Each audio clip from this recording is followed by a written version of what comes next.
NCAA, 그러니까 전국 대학생 체육 협회, 전국 대학 체육 협회 뭐 이렇게 번역해야 되겠죠.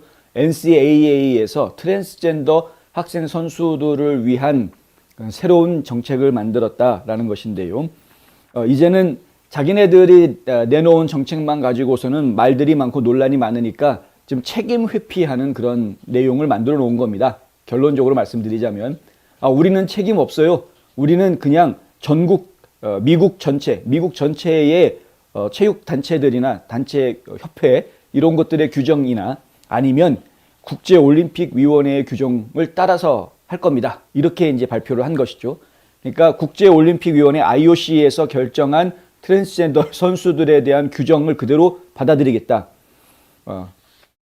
일단은 그보다는 먼저 전국 단위의 각 종목별로 협회들이 또 있지 않습니까? 이 전국 단위의 종목별 협회들의 정책, 이것을 또 받아들이겠다. 만약에 협회가 없거나 협회가 있더라도 트랜스젠더에 대한 정책이 별도로 없다면 그 종목에 대해서는 IOC 규정을 따르겠다. 이제 이렇게 이야기하고 있는 것입니다. 마크 에머트 NCAA 회장은 성명을 내고 미국 올림픽 참가자의 약 80%가 현직이거나 전직 대학 선수다라고 밝혔고요. 이러한 정책 조정은 일관성을 제공하고 대학 스포츠와 미국 올림픽 간의 관계를 더욱 강화한다라고 이야기하고 있습니다. 그러니까 미국에도 이제 올림픽위원회가 따로 있겠죠, 당연히. 그 미국 올림픽위원회의 규정과 대학 학생들의 스포츠 규정을 통일시킴으로 해서 결국에는 이제 일관성을 만들어내겠다. 대학생들이 스포츠 경기한 그 결과나 전적이나 이런 것들이 성적표들이 그대로 올림픽 대회로 가져가서 반영될 수 있도록 하겠다라는 것이죠. 그럼 왜 진작부터 이렇게 하지를 않았느냐? 모릅니다, 아무도. 왜 이랬는지, 이제 와서 이러는 건지. 이제 아까도 말씀드렸지만 어떤 책임성 있게 어떤 정책을 본인들이 생각해서 만들겠다라는 것보다는 그냥 올림픽위원회에서 한 규정을 따라서 그냥 가겠다라고 발뺌하는 면피성 정책 발표라고 저희는 이해할 수밖에는 없는 상황이다.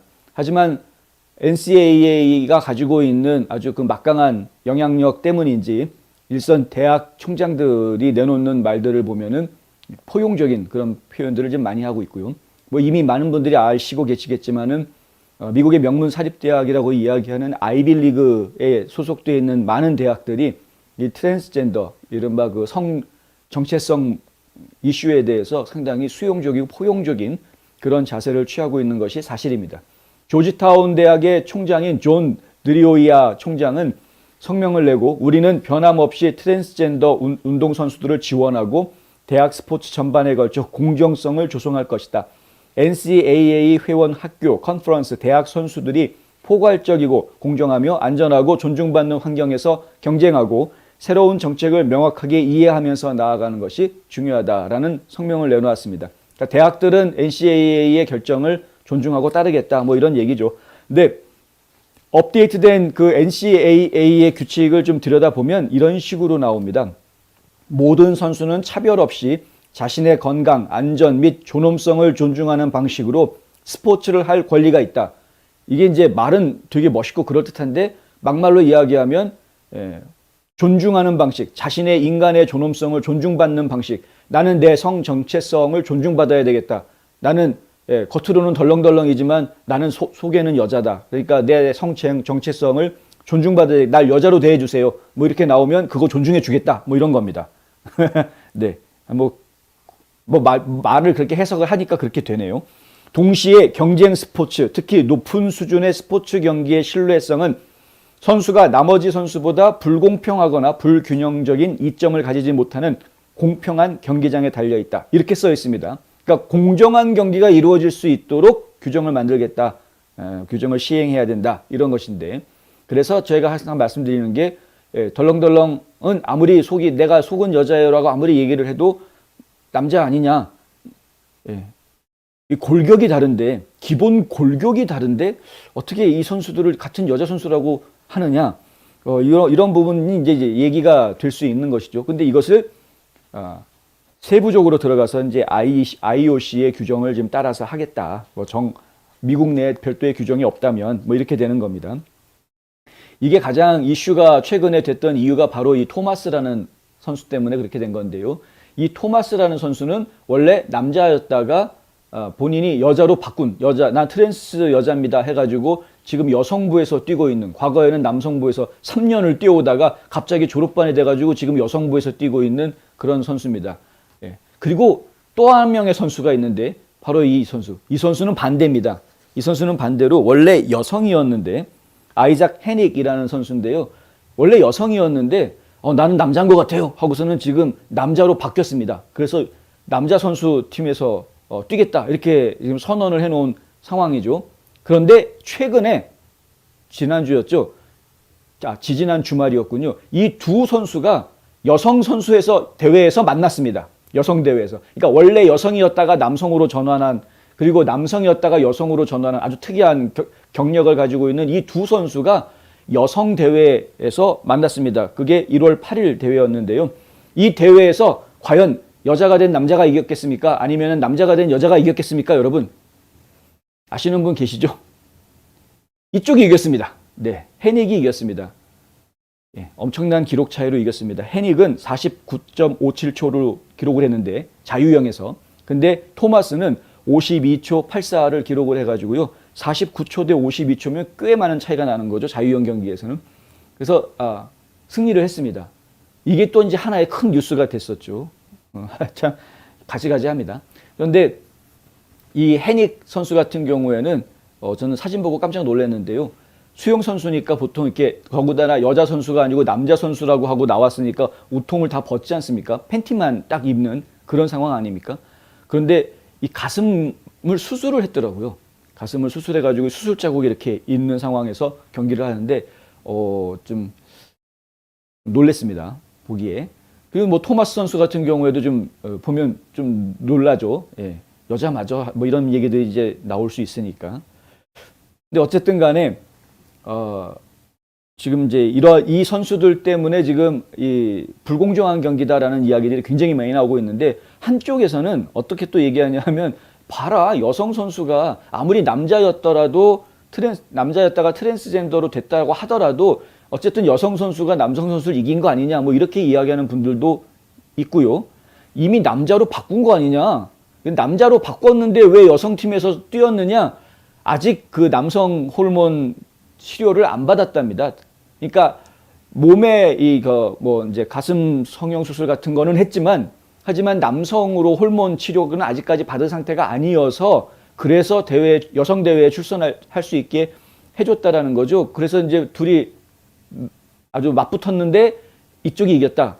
결국에는 트랜스젠더 여성 선수랑 여성 선수들을 이렇게 경쟁을 시킨다고 해도 그게 별로 문제 안 되는 거 아니냐 뭐 이런 식의 또 주장을 펼치는 사람들도 나오고 있다.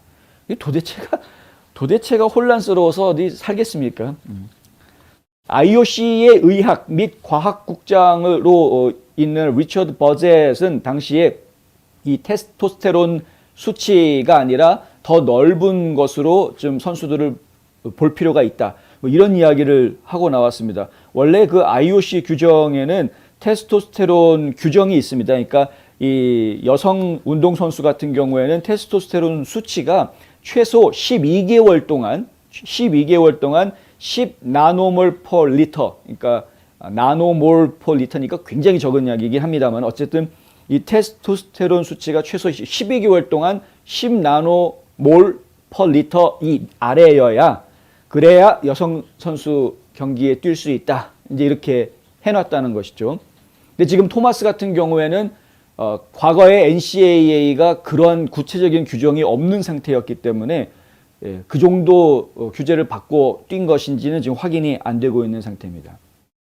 이것도 이제 그러니까 지금 화학적으로 혹은 병리학적으로 치료를 받고 호르몬 치료를 받고 있는 사람들과 그냥 자연적으로 성장한 사람들과의 경쟁 이런 것들을 우리가 어떻게 이해해야 되는가? 뭐 좀 논리적인 비약을 하자면 인간과 사이보그 간의 대회가 나중에 먼 미래가 될지 뭐 얼마 안 돼서 생길지 모르겠습니다만은 만약에 열린다면 여러분들 어떻게 생각하시겠습니까? 만약에 인간하고 사이보그하고 권투시합을 시켰다. 어떻게 되겠습니까? 그러니까 지금 좀 너무 비약한 거 아니냐라고 얘기하면 전 할 말이 없습니다만은 제가 느끼기에는 이게 그런 식으로 느껴지는 거죠. 예, 뭐 남성이었다가 여성으로 됐다고 뭐 호르몬 수치 가지고 뭐 얘기하고 뭐 이러면은 좀 그렇지 않느냐. 물론 이제 IOC에서는 호르몬 수치만 가지고 이야기할 문제는 아니다.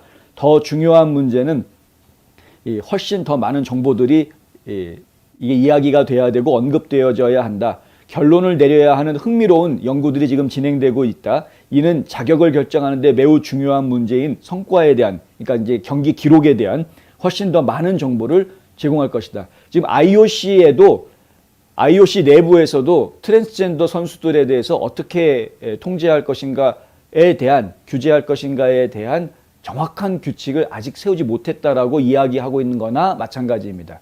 지금 당장 나와 있는 거는 호르몬 수치 가지고 이야기를 하자인데, 이 성호르몬 수치를 가지고 하자인데 그것만 가지고는 부족하다. 더 많은 자료들을 가지고 종합적으로 평가해야 된다라고 지금 이제 담당 리처드 버젯이라는 이 담당 국장이 말을 하고 있는 것이죠. 그러니까 결국은 IOC도 언젠가는 이 변화가 또 있을 것이다. 규정에 대한 그런 겁니다.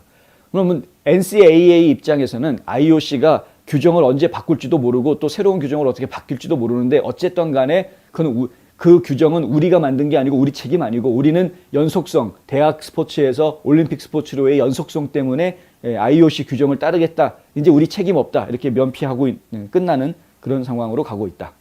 참 안타깝죠. 근데 어쨌든 그래도 일단락은 된 것 같은 느낌은 듭니다. 뭐가 됐던 간에. 일단은 IOC가 트랜스젠더 선수들에 대해서 어떤 규정을 만들고 가져갈지에 대해서 이제는 지켜봐야 할 상황이 됐다. NCAA는 그냥 관심 끊어놓고 일단 봐야 될 것 같다. 뭐 이런 상황이 된 것이죠.